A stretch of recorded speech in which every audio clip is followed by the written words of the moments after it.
Hello, welcome to Oxford Heirlooms. Today I'm getting ready to cut out the two pieces of Imperial Batiste, which will be the front and back skirt of my garment, but I've needed to do some measuring and a little bit of ciphering. The first measurement I wanted to get was from the middle of the entredot ladder at the top to the middle of the entredot ladder at the bottom, and that is 5 inches. Okay, and then I measured from the middle of the entredot ladder to the bottom of the lace, and that's 3.5 inches. So on my index card over here, what I started with was I want my dress to be 27.5 inches long. So I subtracted out the 5 inches for the bodice, which took me to 22.5 inches. Okay, for the length, but then I need to subtract out 3.5 inches for the lace, which takes me down to 19 inches.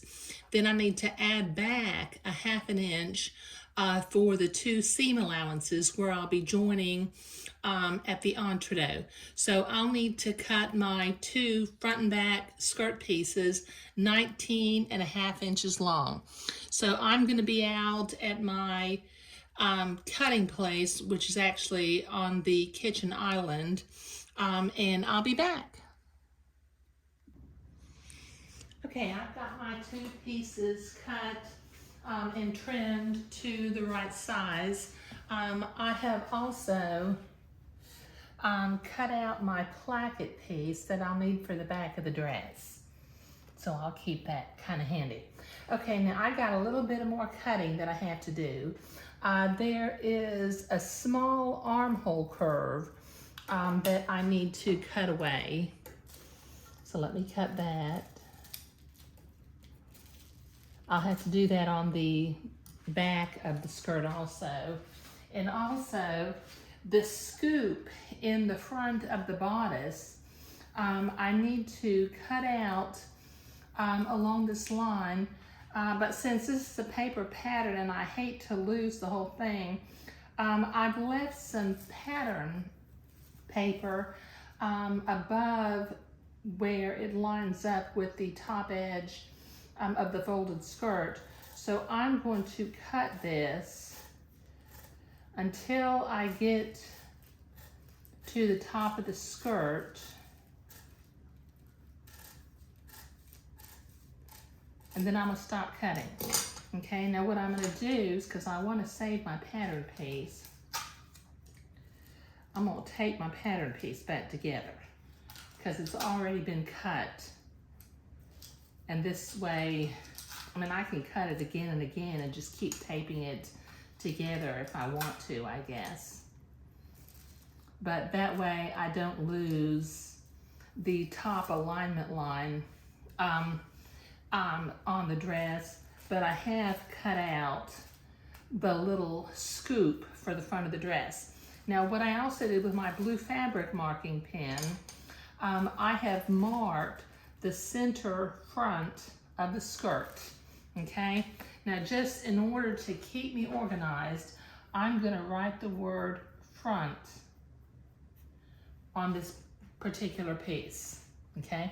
Now I'm gonna unpin this little armhole curve and set my back piece off to the side, or my front piece, my front skirt piece. And then I've got the back skirt piece,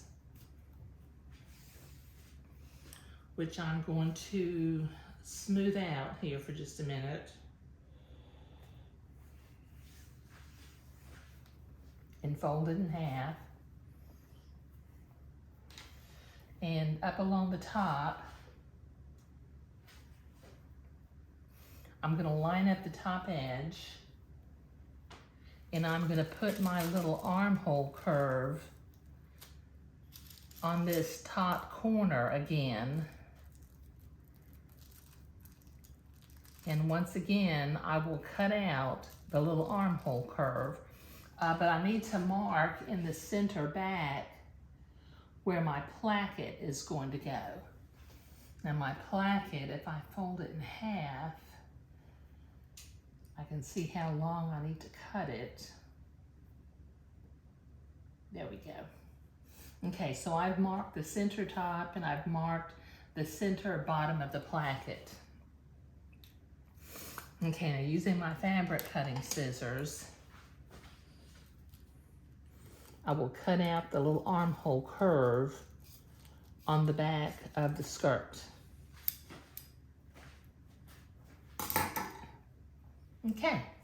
Okay, so now I'm ready to go back to the sewing machine.